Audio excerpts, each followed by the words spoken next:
अस्सलाम वालेकुम दोस्तों, मैं हूं अली जुल्करनैन।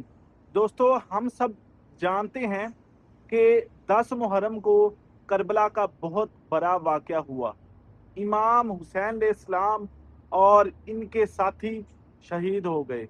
लेकिन क्या आपने कभी सोचा है कि 10 मुहर्रम के अगले दिन यानी 11 मुहर्रम यानी 11 मुहर्रम से आगे क्या हुआ? इनके घर वाले, छोटे बच्चे और खवातीन जो जिंदा बच गए थे, इन पर क्या बीती, इन पर क्या गुजरी। आज 20 मुहर्रम है।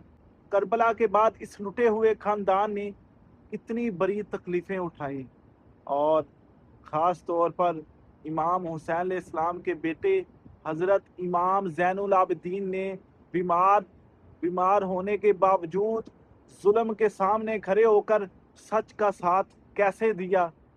वीडियो को पूरा देखें, वीडियो को पूरा देखिएगा, क्योंकि आज की कहानी हर इंसान को बहुत कुछ सिखाएगी। तो जालिमों ने इमाम हुसैन अलैहिस्सलाम के खेमे को आग लगा दी।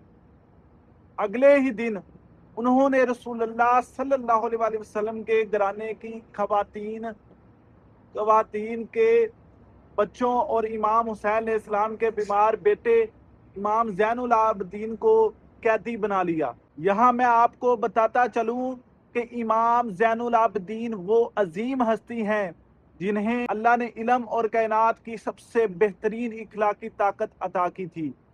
वो सच्चे नबी पाक सल्लल्लाहु अलैहि वसल्लम के सच्चे वारिस थे। वो सच्चे नबी पाक सल्लल्लाहु अलैहि वसल्लम के सच्चे वारिस थे। लेकिन जालिमों ने इनके इस आला मर्तबे का जरा भी ख्याल नहीं रखा। उन्होंने इमाम के गले में लोहे का लोहे का कठन कठन और खारदार तोक डाल दिया। हाथों हाथों और पैरों में भारी जंजीरें बांध दी और इन्हें नंगे ऊंटों पर बैठा दिया। इमाम इस वक्त बहुत ज्यादा बीमार थे, इन्हें तेज बुखार था। अब आप खुद सोचें, एक तरफ इतना तेज बुखार और दूसरी तरफ लोहे का वजन। ये सफर ये सफर कोई छोटा सफर नहीं था।